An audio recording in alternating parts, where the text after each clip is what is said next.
पैदावार निकालने के लिए मक्के की खेती हमको कितनी दूरी पर बुआई करनी चाहिए, काफी महत्वपूर्ण विषय होता है दोस्तों। एक अच्छी उपज के लिए न केवल दोस्तों वैरायटी जरूरी होती है, बल्कि वैरायटी के साथ साथ जो खाद शेड्यूल है, जो इरिगेशन सिस्टम है, जो प्रमुख रूप से स्प्रिंग शेड्यूल और जो न्यूट्रिशन मैनेजमेंट यानी खाद प्रबंधन के साथ साथ उससे भी ज्यादा दोस्तों जरूरी होता है स्पेसिंग यानी अंतर। कितनी दूरी पर लाइन से लाइन की दूरी कितनी रखनी चाहिए एक अच्छी पैदावार निकालने के लिए। यदि आप परंपरागत तरीके से मक्के की खेती करते हैं तो पैदावार आप कितनी निकाल सकते हैं, 15 क्विंटल, 20 क्विंटल, 22 क्विंटल, इससे ज्यादा नहीं निकाल सकते हैं। लेकिन जो स्पेसिंग है, जो अंतर है लाइन से लाइन की दूरी, यदि आप सही तरीके से लाइन से लाइन की दूरी रखेंगे निश्चित डिस्टेंस से, तो जो मक्के का साइज है ना वो काफी बड़ा होगा, दाना वजनदार और काफी मतलब जो साइज है ना वो 20% बड़ा या फिर 20 से 25% ज्यादा बड़ा साइज और दानों की संख्या भी ज्यादा देखने के लिए मिलने वाली, प्रॉपर दाने भुट्टे में लास्ट तक भरने वाले हैं। तो कितनी दूरी पर हमको मक्के की बुआई करनी चाहिए, आइए समझते हैं। तो मक्के की खेती आप परंपरागत तरीके से तो खेती करते ही आ रहे हैं, कई साल हो गए, लेकिन इस बार जैसे हम प्याज की खेती करते हैं, आलू की खेती करते हैं, उसी प्रकार यदि छोटी छोटी हम मेड़ बेड बना करके यदि बुआई करेंगे दोस्तों, तो यकीन मानिए दोस्तों आपके मक्के का जो जड़ तंत्र है ना और मक्के का जो तना की मोटाई है वो काफी अच्छी आने वाली है और फैलाव में, और जड़ तंत्र काफी मजबूत होने वाला, पौधे की चाल, बढ़वार, ग्रोथ, पैदावार अलग देखने के लिए मिलेगी। तो इसके लिए बेड बना करके, चाहे आप छोटी साइज की बेड विधि से मक्के की खेती कर रहे हैं तो मल्चिंग लगाने की, ड्रिप लगाने की आवश्यकता नहीं है। और यदि आप चाहें तो यदि आपके पास बजट है तो ड्रिप को आप लगा सकते हैं, लेकिन खरीफ सीजन है, बिना ड्रिप से भी आप बेड विधि से मक्के की खेती कर सकते हैं। इससे सबसे बड़ा फायदा दोस्तों ये होता है बेड विधि से खेती करने में कि जो आपकी खाद है, बेसल डोज जो आप प्रयोग कर रहे हैं वो प्रॉपर जड़ में जहां खाद देनी चाहिए वहीं जाती है, और पूरे खेत में बिखेरने से फिर उतना अच्छा रिजल्ट हमको नहीं मिल पाता है। तो जब भी आप बेड तैयार कर रहे हो, DAP 50 kilogram, MOP muriate of potash आपको 25 किलोग्राम लेना, 25 से 30 किलोग्राम, और यूरिया उर्वरक खाद 15 kilogram, sulphur bentonite sulphur 10 kilogram.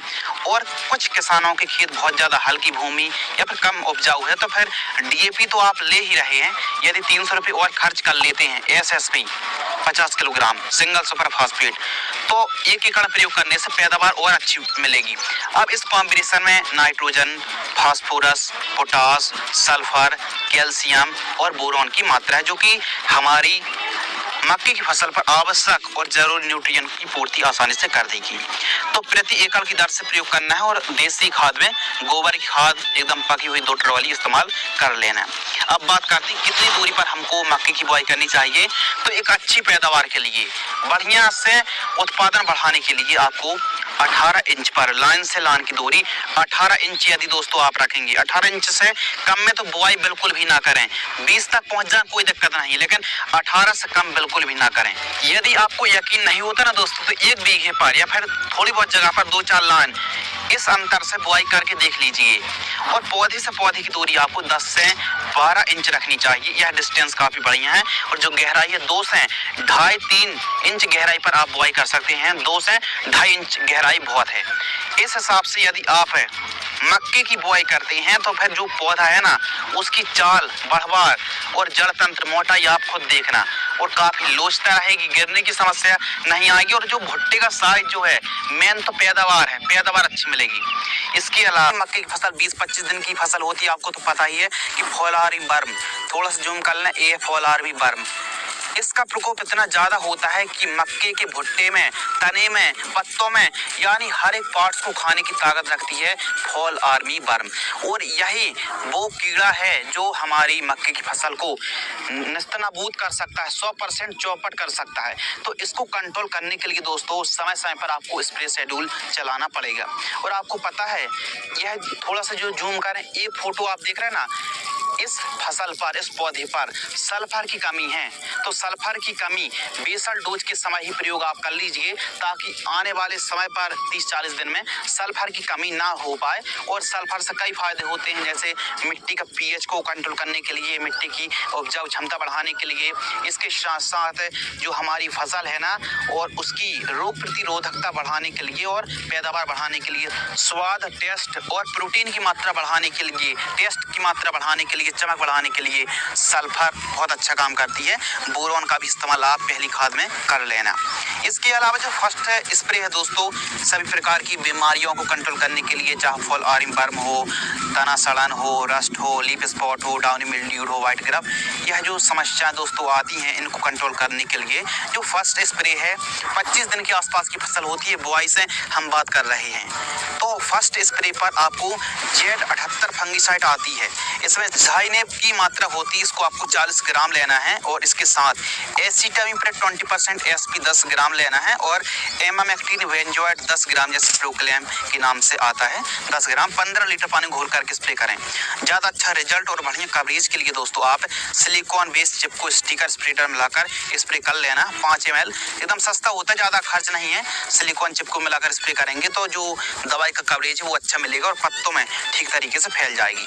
Second जो स्प्रे है 50 दिन के आसपास की जब हमारी मक्के की फसल होती है, तो सोच कर देखिए दोस्तों, 50 दिन के आसपास की मक्के की फसल पर सबसे बड़ा जो प्रकोप होता है दोस्तों वो होता है फॉल आर्मी वर्म का, कुछ रस चूसक और कुछ गिने चुने फंगस का। तो इसके लिए बायर की जंप ले रहे हैं 3 ग्राम, अली का कीटनाशक ले रहे हैं 10 ml, स्वाधीन फंगिसाइड ले रहे हैं 40 ग्राम और एक NPK जो कि दानों की संख्या बढ़ाने में और चमक बढ़ाने में काफी हेल्प करेगी। NPK 1261 मात्र 100 ग्राम। इनको 15 लीटर पानी में घोल करके स्प्रे करना चाहिए।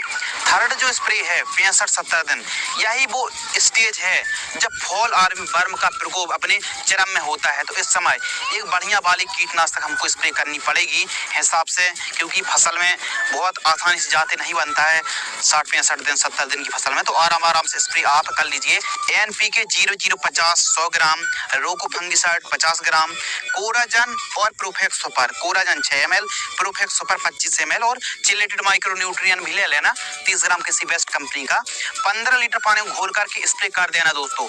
और फिर रिजल्ट हमको ना जब स्प्रे कर दें 1-2 हफ्ते हो जाएं और फिर फसल की कटाई भी हो जाए ना, फिर कमेंट कर देना, लेकिन कमेंट जरूर कर देना ताकि आपको पता चल सके और अन्य किसानों को पता चल सके कि रिजल्ट कैसा मिला था। और पैदावार आप अपनी मक्के की फसल से 1 एकड़ से कितनी पैदावार निकाल रहे हैं, कौन सी वेराइटी लगाई है, कहाँ के रहने वाले आप हैं, कैसी सॉइल है, पूरा कमेंट्स करें ताकि अन्य किसान भी जब वेराइटी का चुनाव कर रहे हो तो उनको भी काफी आसानी हो। तो किसानों की मदद कर दिया करो दोस्तों। तो यह जो 3 स्प्रे हैं आसानी से फॉल आर्मी वर्म है, तना सड़ने की समस्या है या फिर जो भी समस्याएं आती हैं वो आसानी से कंट्रोल हो जाएंगी मक्के की फसल पर। तो इस प्रकार दोस्तों मक्के की फसल पर स्प्रे भी जरूरी है, डिस्टेंस भी जरूरी है। अब खाद का शेड्यूल या फिर बेस्ट और भी अन्य वेराइटियों की बात कर लें या फिर और भी जो भी एक्टिविटी है उन सभी को कंट्रोल करने के लिए फिर और भी ज्यादा जानकारी के लिए आप हमारी यह वीडियो को देख सकते हैं। वीडियो को आपने पूरा वॉच किया, वीडियो को लाइक करें और हमने तो अपनी तरफ से पूरा एफर्ट लगाया। अब आपकी बारी है, आप भी एफर्ट लगाकर वीडियो को लाइक कर दीजिए, चैनल को सब्सक्राइब कर लीजिए। धन्यवाद।